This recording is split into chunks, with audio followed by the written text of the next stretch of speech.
think that the education system, no, the youth for skills. Yeah. A lot of youth are busy doing unemployed interaction, so there can be some interaction.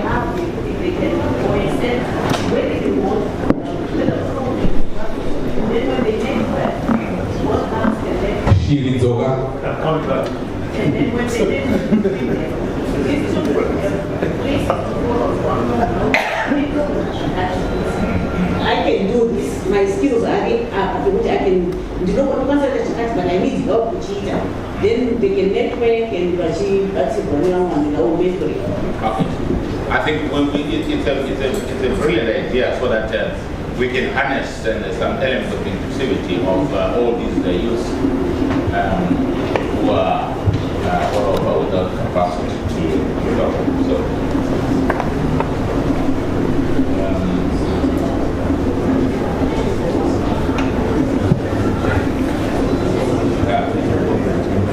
I think the issue of skills continue to come.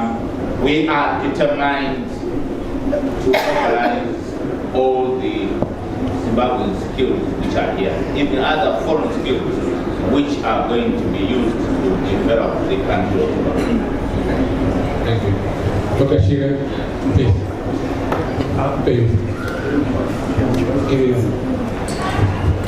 Two things I wanted to say in a roundabout way, but it's provoked by the moment we are now in, which is,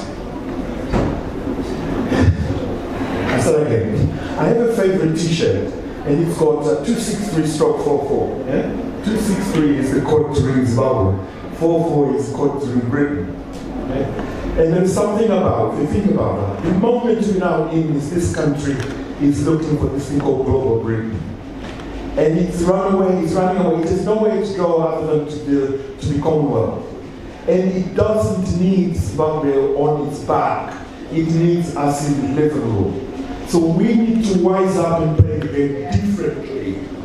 Okay? And that difference means ourselves as Zimbabweans rethinking what we think that nation should be, one of which is what is happening to Commonwealth residents who live here and what we expect our Commonwealth governments to do. Okay? So the story of repatriation is a double edge.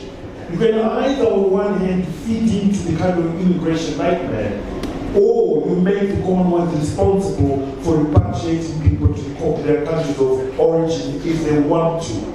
The mistake of making it our government issue will mean it will feed in directly into the immigration argument into this country. And we need to be careful about how we play that argument. As we have been seduced to come back to the Commonwealth, we have all the cards really, because Britain needs us much more than they need us. We need them, believe me. Why? Because there's no way to run.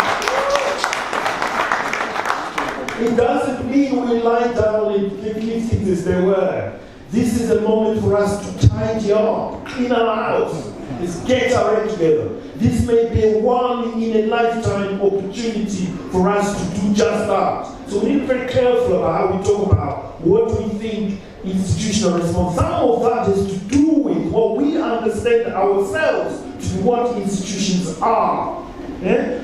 I come into this building all the time. I go into Sanganai all the time. I hang out with people from all kinds of political parties in the country. Nobody really, seriously, has ever been able to come in here. But we have a projection ourselves to think this building belongs to a party. It doesn't. It never did.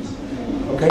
So that's a different, and it's a different mindset for ourselves before we ask what the government should do. Thank you. Please give this lady here. Thank you. Good afternoon, everyone. My name is Salome Eric. I work within the financial sector. I don't have a question. I've got a suggestion, and it has to be work. It seems we've got very highly skilled, experienced professionals We all have been trying at some point to go back home somehow and offer our expertise and try and build back our country. But from what I've gathered, we have an issue in terms of blocks that we meet. Can I touch it over Zimbabwe? We get to a certain point where we can't go anywhere about it. Sakadachi almost suggest, or if it's going to be accepted, can we not have an escalation board? Whether it's someone from the health sector or someone from the education sector, I would have Zimbabwe or something. Once they followed the proper initial channels within those actual departments and they don't get anywhere, there's yet another board above those direct departments where they can then go to and put their grievances to. So for example, Maskatana, it seems like it's become a grievance session. So maybe if we had that particular group of people, they put it to NHS, Tashayo to say ABCD, can you help us? It might help in us shaping and building the future of our country. And if there's a gap within the UK, they're putting Tibetanis and grievances, and there's no capacity currently within resources and embassy. I'm willing to volunteer free of charge my own time to put our grievances together, and hopefully when we put that board together, we can present our grievances and find a way forward. Thank you, madam. Thank you. You have the floor, please.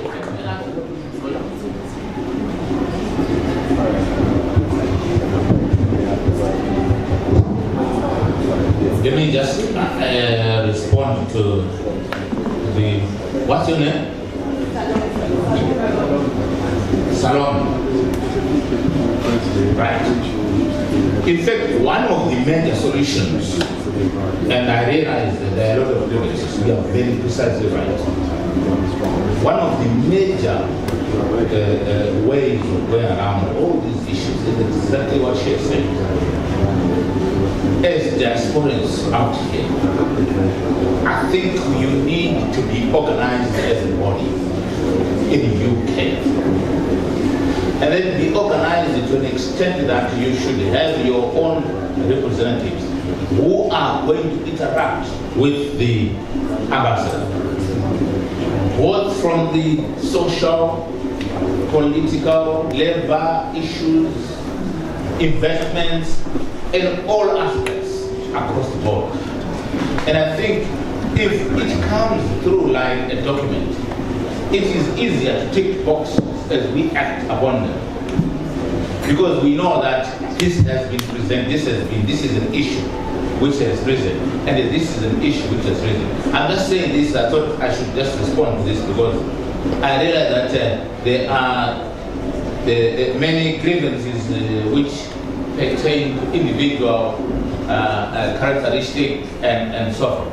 And she is coming up with a very, I think, appropriate suggestion.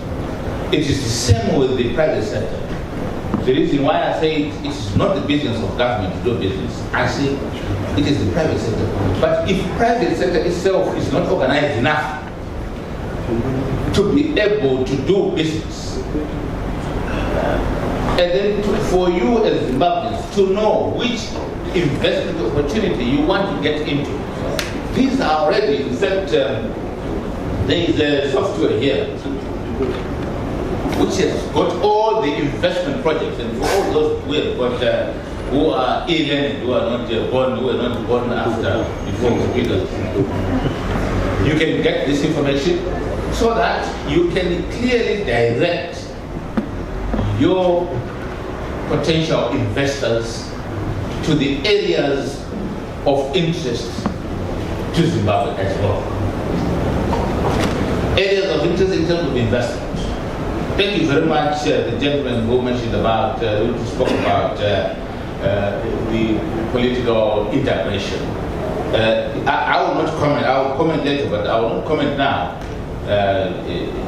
because we are not yet a member of the Commonwealth. But it is, we are in the process of on the roadmap towards getting on to the Commonwealth.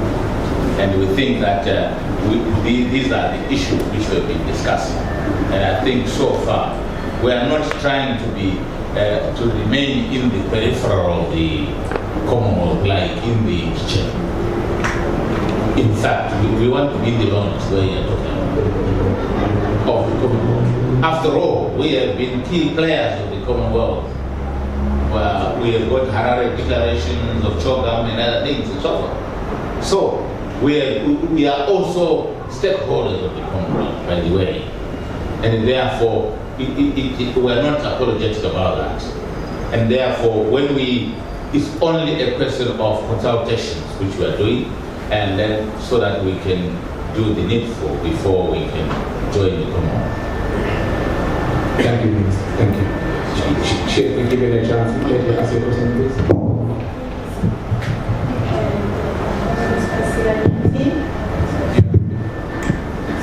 Yes, my name is Priscilla Nyati. Thank you, Honourable Moyo.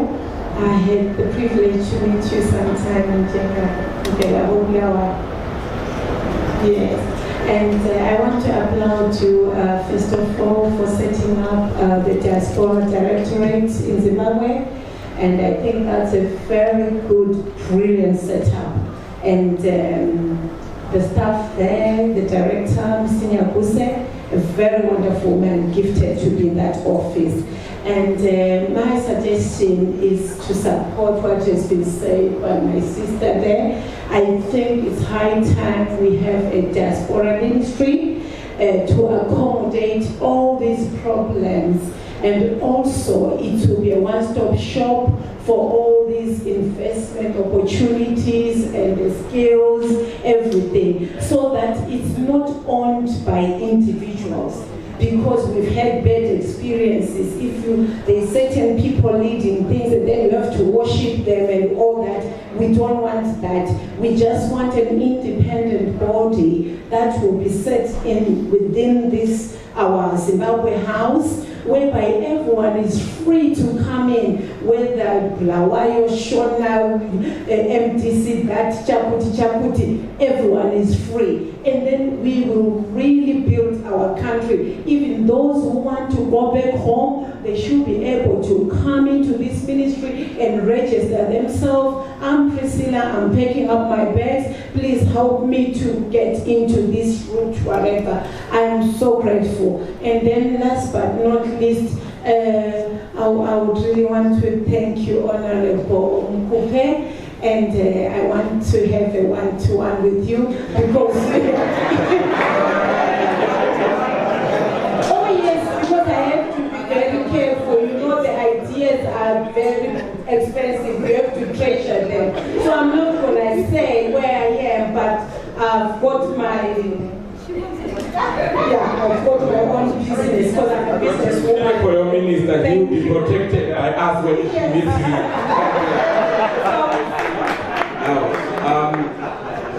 Excuse me,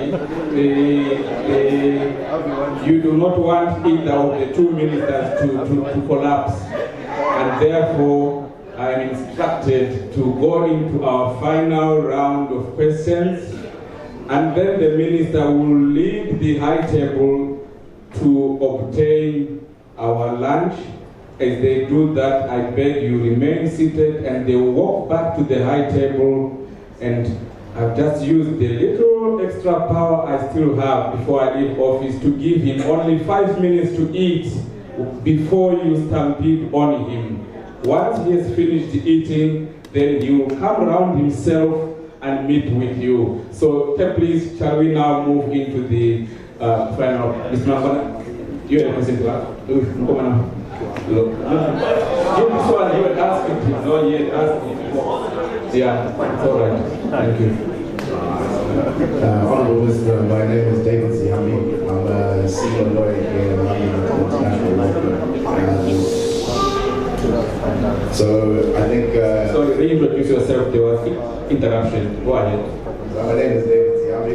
I think there's some interference, but I'm a senior lawyer here in the International Law Firm. I actually focus my business on raising finance all over Africa.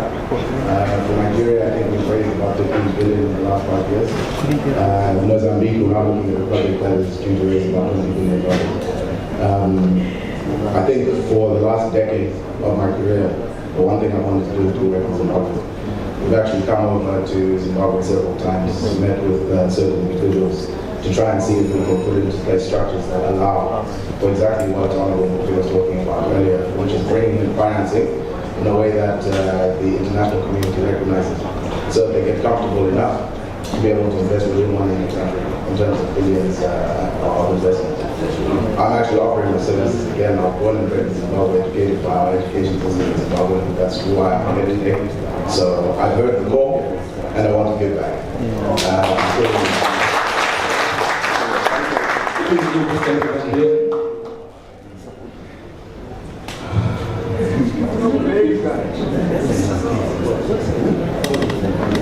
Will you please ask your question? Okay. I don't know what he's talking about. My name is Ezra Chisiswanda, a broadcast journalist based in United Kingdom.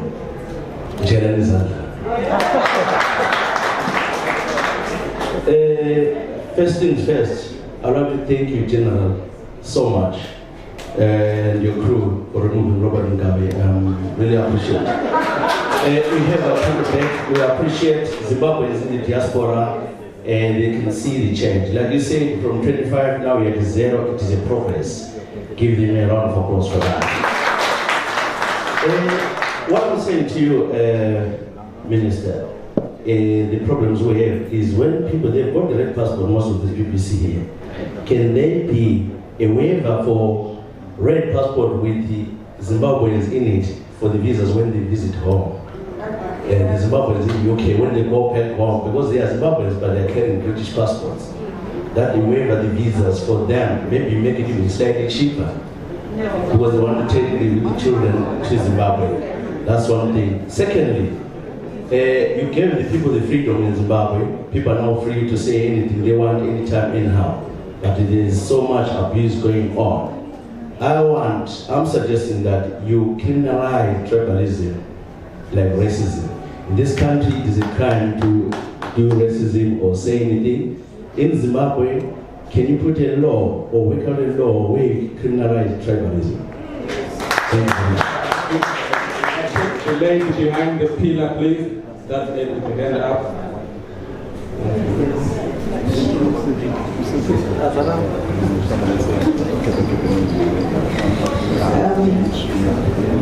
Good afternoon, Honourable Minister. Afternoon.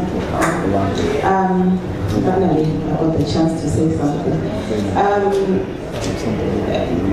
I have two, rather, the first one is a suggestion which has been said earlier regarding opening a business. Please kindly introduce yourself. Oh, sorry.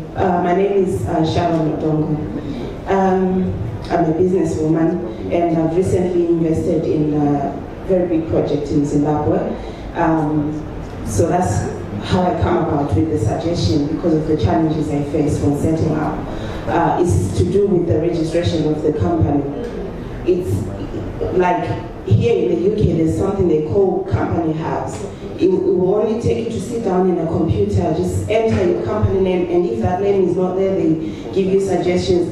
So to wrap that up, what I'm basically saying is like a bank account, everything can be done through company house. The second thing is when dealing with ZIMRA, you know, getting a BPN number is quite a challenge. You go there, their system is down, it's not working. Like, that's not very conducive for someone who hasn't been in the country, doesn't know anything about the registration process of the country. And so could that be looked into, like make it easy for us? Because you're saying we come home and we've listened, we've come home. Some of us are taking out what we've worked hard for here. It's not everybody with 20 million. It may be 50,000 or 200,000, but it means a lot for me to actually make that decision to say, I'm going to put it in my country and make my country better. So in return, we just simply ask you to make the setting up process be a little bit conducive. And the last question is that the industry, I mean, does a lot with farmers. What I find is when buying raw materials as a business from farmers, they charge a lot because they don't have competition per se.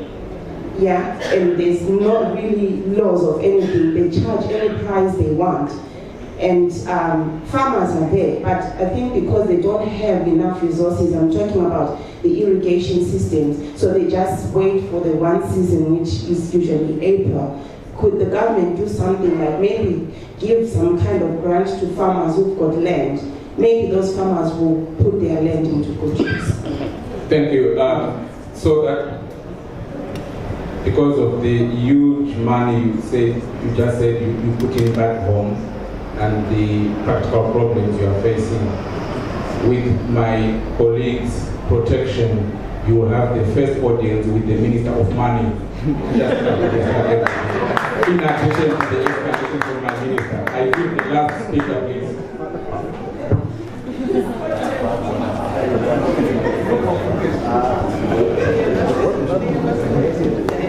Thank you. My name is Hilary Shidodo.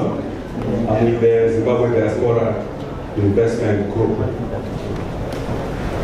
Indeed, we came to Zimbabwe on a trade mission, and the first thing I want to do is acknowledge and agree with you, Minister, when you say Zimbabwe is open for business.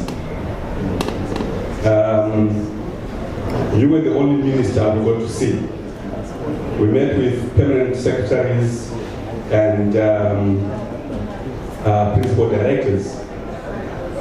What was impressive about your meeting was that we became aware that you either were very late or ended up cancelling altogether on the president so that you could meet with us. So it was highly appreciated. My contribution at this time is to perhaps, I wish I had spoken earlier because it answers some of the questions that have been raised earlier. As you will know, in March, the Zimbabwe Diaspora Investment Group signed an agreement with your government, or with our government. Part of that agreement involves a relationship with the Ministry of Higher Education to do with skills transfer. And the government of Zimbabwe, I can tell you now, they are prepared. If you come in and you put in a few days, they can throw in a trip to Victoria Falls and perhaps meet with the president. My challenge as a Zimbabwe Diaspora Investment Group, Honourable Minister, is that when we came in January, we put several proposals on the table. We came away with a few. And in our meeting with yourself, you said, should you encounter any problem, please come back to me. We will deploy some bulldozers. And I'm asking you this afternoon that you may need to start those bulldozers. Deputy Minister Mkupe talked about the issue of value addition in CSC. We put a full proposal to invest in CSC. We asked for land, like we said, that we needed land for our cattle. We've got a head of cattle in Yabire. We're having to ask farmers around our piece of land, if we can keep our cattle with them. We were shown a farm in January, and that hasn't happened in 3 months later. We put a proposal that involves investing in tannery, in CSC, and canning. We have a market. We've got off-takers here that keep telling us, where's the beef you promised us? We still can't do anything because somebody somewhere tells us that, oh, I might be called to a parliamentary committee here, and didn't you see what they did to open the port? And thank you, Priscilla, we were together with Priscilla, for highlighting the Diaspora Directorate. I think that is the first thing you should have highlighted, Deputy Minister. It's within your ministry. That is a very important department. They are very well equipped. Mr. Nyagusa is a wonderful man. He's done a lot in facilitating a lot of the things that we've been trying to do in the country.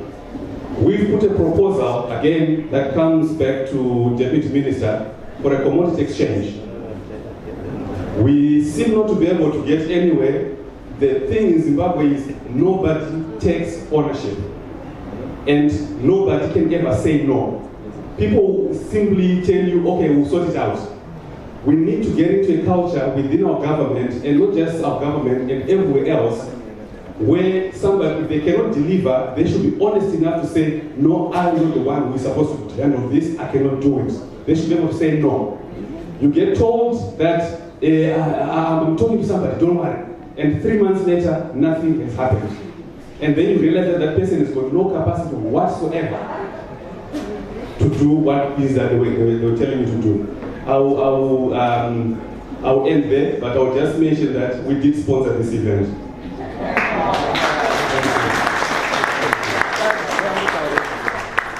Honourable Minister will respond.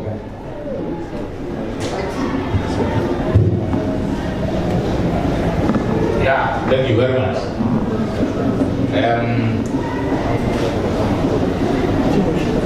Wow, the bulldozer. Firstly, let me say that this is exactly the reason why we are saying we want the skills which are deployed here to go and complement the skills which have been in a system to an extent probably which has been also lethargic. And they are the same Zimbabweans. They are supposed to be providing you with a solution and with an honest answer. Or they are supposed to be doing something about it, and they don't do it. So we must change that culture. We must change the ethics. And if it means we can't change those, then we must change the people. And then get people who can effectively deliver the services which are required by the people. There is a matter which has been raised here, I think, about the investment plan.